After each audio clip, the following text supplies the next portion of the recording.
Some more OCS then, and I'm in the process of setting up a scenario from Enemy at the Gates, one of the early OCS titles, called the Stalingrad Relief Operation in the book, although probably better known historically by its operational name of Winter Storm or Wintergewitter in German, I think. I've just set the Germans up here. You can see this will be the elements. That won't be the entirety. That will be elements of the 6th Army trapped around Stalingrad. There will be encircling Russian forces around it, and then you've got something of a relief force down here, plus another Panzer division there, which will come on as reinforcements in the first German turn, and they will be trying to cross this ground and get supplies through to Stalingrad. Now, there are two versions of this scenario, one in Enemy at the Gates and one online which came with the Case Blue update, and I'm going to use, there are two major differences between the scenarios. The first is how you treat Stalingrad in terms of supply. Enemy at the Gates forces these troops to eat off the map. Case Blue says they're in supply, provided they can trace to a Stalingrad city hex, which are kind of under that white Croat unit and around there. And I'm going to be using Case Blue version, that they'll be in trace if they can trace to a Stalingrad city hex, because I do not fancy taking that lot apart turn after turn, counting up the number of steps, allocating supply points to it, prioritising what isn't going to get supply, and then making attrition rolls. It just looks like an hour's work every turn to achieve very little in terms of gameplay.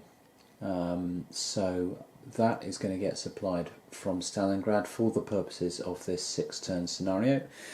And then the other debate is what the victory conditions are. Enemy at the Gate says this lot can win a minor victory by getting 5 supply points through to Stalingrad, to this pocket, or a major victory getting 15 through, which is fine and all that given the beginning game state.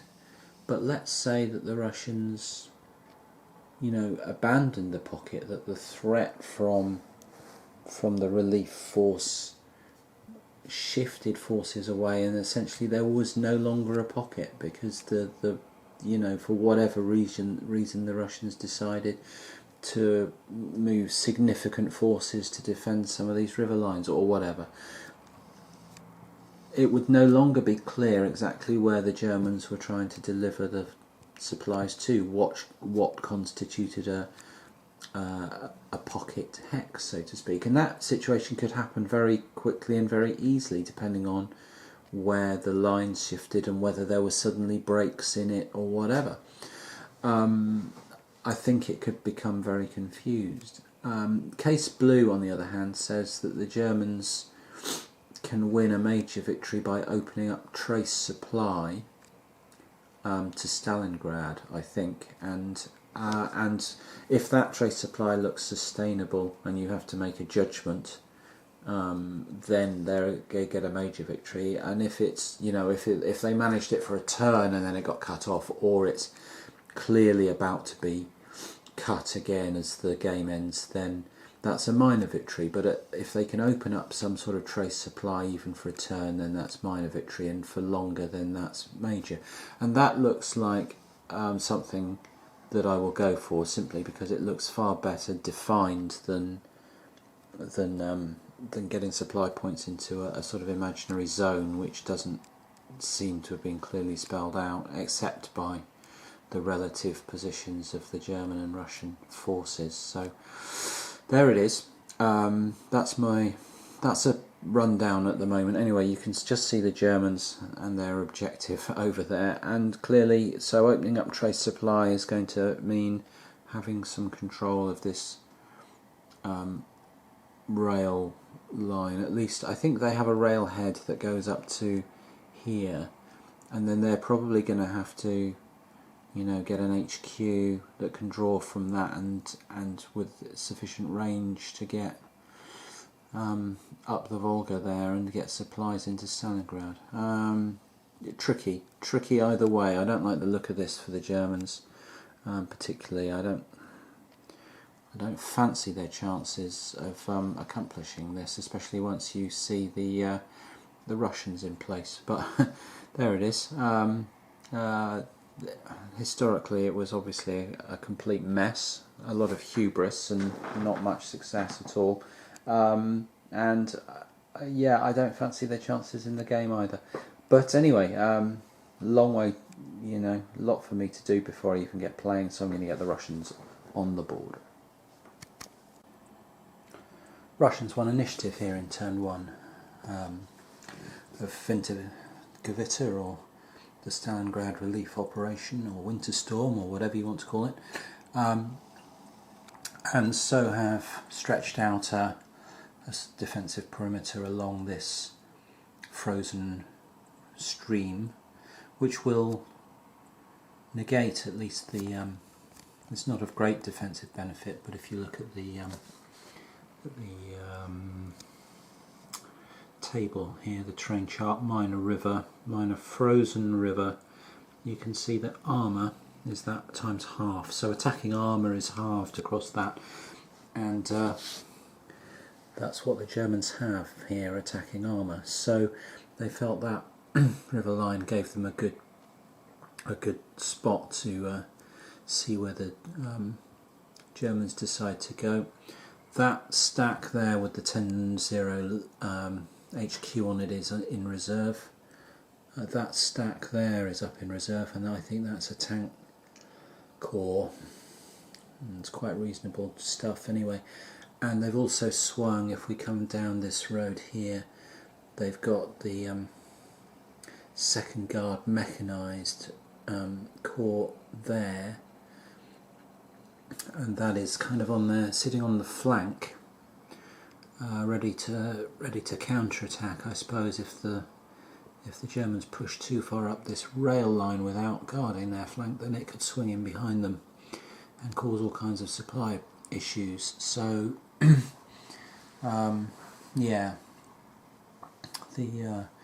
and the Russians have another serious collection of stuff to bring on next turn. So the Germans, I don't know, I really don't know what their plan is. Also up here, actually in Stalingrad, this topmost hedgehog here actually now contains Russian units. They DG'd the stack under there with some artillery fire, and then just blasted through it with 50 odd factors, aided by an extremely fortunate 11 on the surprise roll, which gave them surprise as well, and another 5 shifts in their favour. It was an absolute wash in their blowout, and they just annihilated everything in there and have taken it in. And it now means that this central hedgehog here is now completely surrounded, and in some decent artillery fire, another attack into there, and that'll go down as well. And it's really just a question of how much supply the Russians want to expend on destroying this. They can just, as far as I can tell, they've got the strength and the force up here to pick away what they like. It's just a question of how much supply they want to spend doing it. Anyway, that's the end of the Russian part of the turn, and now I have to come up with a hasty plan for this German and Romanian force. Here we are in Stalingrad in turn 2. The Germans won the initiative and have had their portion of the turn. They had a terrible turn 1, I really didn't know what I was doing with them, and I got in an awful muddle and tried to do some overruns, which they didn't have the movement points, or the stacking wasn't working out, and then the reinforcements could have come on and done the overrun, and I'd already blocked up all the hexes with other rubbish, and it was just horrible. But instead of replaying it, I just muddled on, and in turn 2 they've had a far better time. The Russians threw up a sort of screen, a thin defence along this sort of frozen river from where that cavalry is, which is now horribly out of supply, I think, along this river out over here. And the Germans looked at it, picked some places in the line, fired some very accurate artillery at places that they wanted to break, and bust straight through got some great results on the combat tables, a lot of exploitation movement, and then have surrounded that DG'd element, that is element of the remainder of the 4th Mechanised, and the other bit of the surviving bit of the 4th Mechanised I think is up in that DG stack there. Other than that, 4th Mechanised is gone, and they've just blasted across the river here. Now, I don't think this is the best way to be getting supplies into Stalingrad, but with the armour and mech, the frozen rivers, the frozen rivers nullify armour and mech bonuses, really. It's halves armour and mech's just normal. And they don't want that, so they wanted to get in behind the river line so that they could sort of roll up against some of this stuff in the open ground. So that's their kind of plan. So the Russians now have to decide what to do, because of course the other problem is that instead of rolling up across the open ground, the Russians could keep pushing, the Germans could keep pushing forward straight into this completely empty area across here and be looking at Stalingrad, and there are Russian forces around. You can see some guys in reserve there, and another stack in reserve here, and they've got a whole new bunch of reinforcements coming on here, and they've got a force sat there which could come into play at some point, and some actual decent infantry in there. That's all in move mode, so if you doubled all the combat strengths, there's got to be 60 odd factors of infantry sat there as well. So they have plenty of force on the board. It's a question of can they put it in the right spot to blunt this German attack. I think the problem the Germans are going to run into is obviously, although they're very potent, they have 3 Panzer divisions which are all very good quality, and they're able to throw in these attacks on 5AR with 40, 50 factors when they're all doubled up because of armour and so on. They've got very little by way of average units to guard any sort of supply route they do create, so even if they can take this rail line, I think they'll get somewhere up around here and then start to have real trouble defending their lines if the Russians can put pressure on, and it's one of the reasons I slid this corps round in this direction for later on when the Russians are looking for a route to try and attack the German supply routes. That's what his job is. I don't think I can afford to do that with this guy, because that set of reinforcements is probably aiming for a more central position to actually get in the way of this big Panzer army that's coming for them. So there it is, halfway through turn 2, Russians still to go. It's taking a long time to play this, partly because I've been extraordinarily slow and doing other things.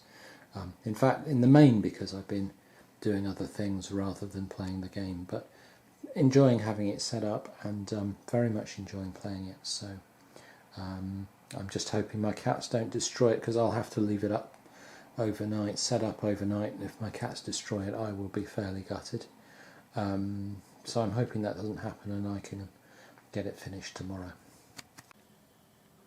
Coming into the beginning of turn 3, Germans have won initiative. You can see that this area where this big armoured spearhead pushed through across the river encircled the 4th Mechanised there, which attempted to break out. One of them succeeded.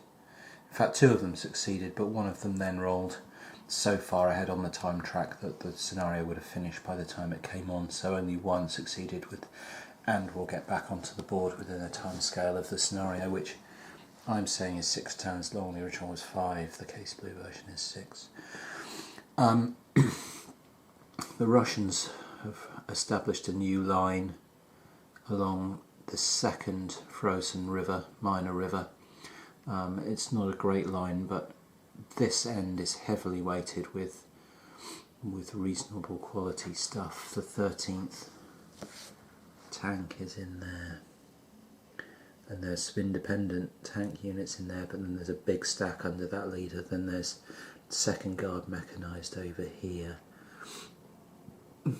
There's a decent stuff, reasonably good stuff under 5th shock, and then they've moved up under that 64th motorcycle there.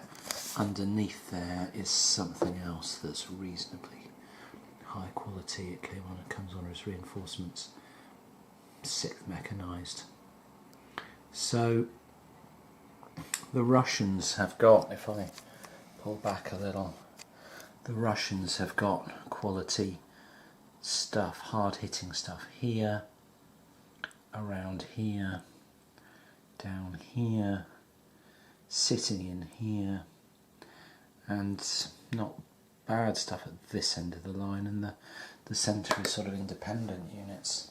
So there is still plenty of opposition around. The Germans had a good turn too. They managed to encircle a lot of 4th mechanised and largely eradicate it, but there are still plenty of armoured and mechanised corps around to cause them problems.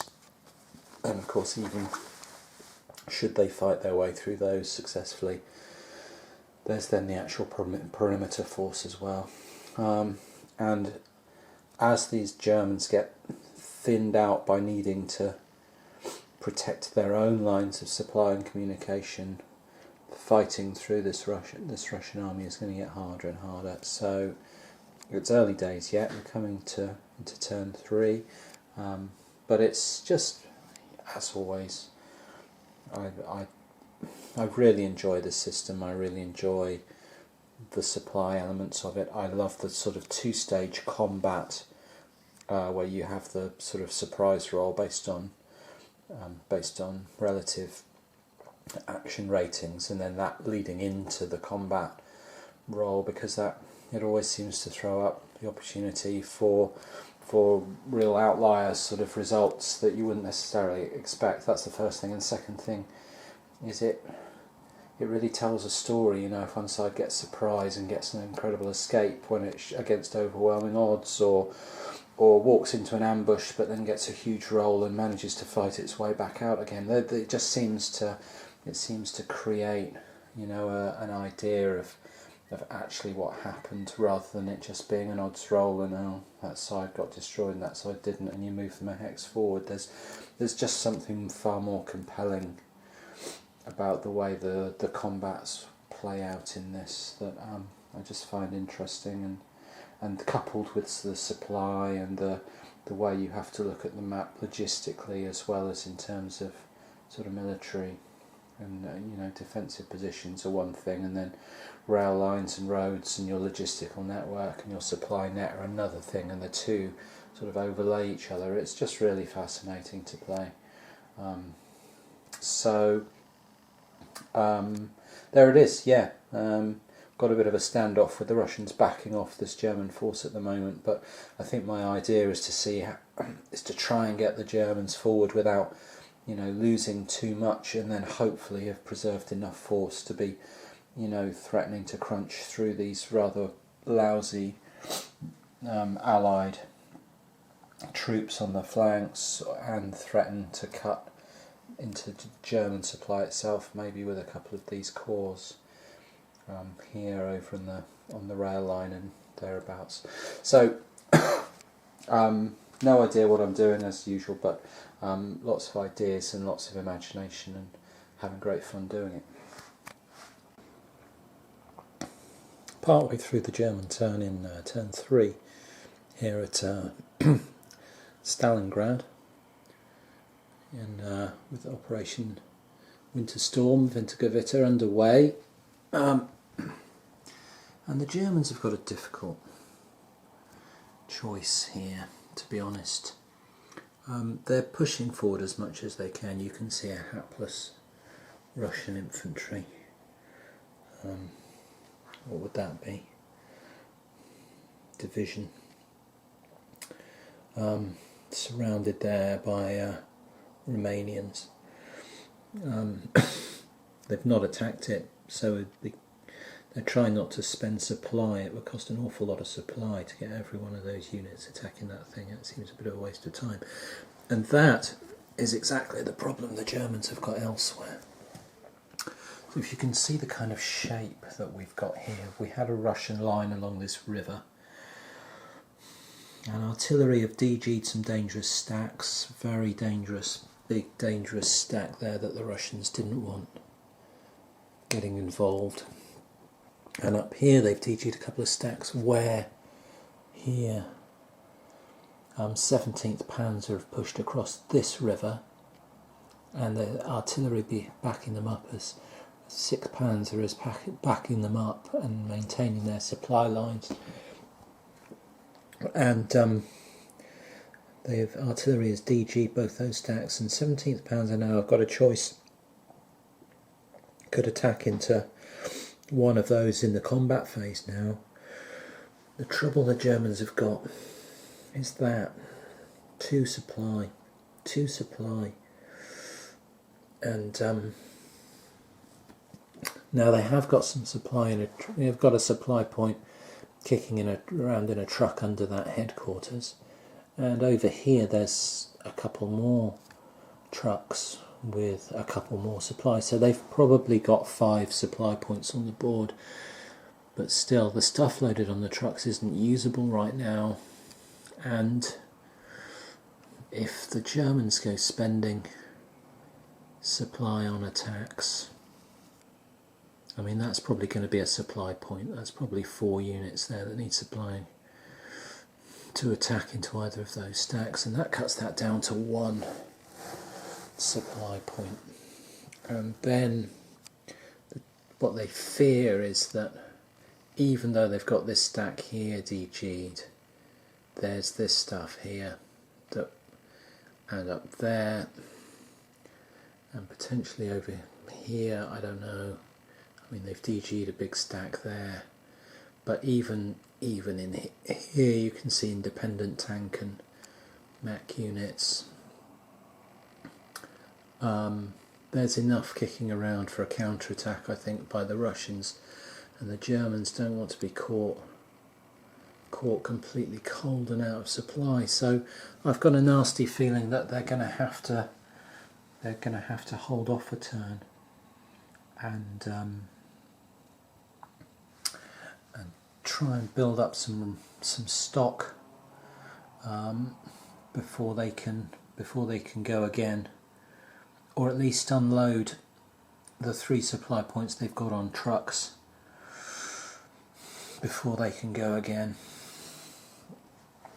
The Russians, by contrast, have all that supply, by the way, is under that 12-2. It's just I don't want to keep taking stacks apart every time I'm moving a supply token or stuff. I do exactly the same all across the board, so that is under that headquarters, and the supply for the Germans, this here, is actually under that police unit there. It's just that I keep it to one side, so that supply depots I try and keep to one side to minimise the amount of fiddliness in terms of taking stacks apart with tweezers and putting them back together again. Anyway, yeah, the Russians have got a nice big depot there, and they've got another one under that 12-2 guard, orange guard unit in there, and they have got probably a supply point down here somewhere as well, I think, under that artillery perhaps. So they are in a reasonably strong position, the Russians, although they've been taking losses and falling back. they are now probably well enough supplied to counterattack into this down here towards this sort of Romanian force. Certainly away from that thrust up there, but more down in here. It's going to be interesting to see what happens, because this doesn't look great terrain. That river's a real pain for both sides in terms of attacking, and the Russians don't fancy throwing their armour into that river. That sounds like a waste of time. So the other question is, well, do they perhaps just reposition, since the main thrust of the German attack has ended up going up through this way, for whatever good that's going to do. Maybe the Russians ought to reposition a sort of armoured core up into this area around here and try and knock this on the head. I really don't know. I'm more likely to get really aggressive, I think, with the Russians about now, and see if they can't steam in here and really mess up the German sort of supply net, because that will stop any attacks in its tracks. So I think that might be the Russian plan. Just going to finish off the German turn and get on with it.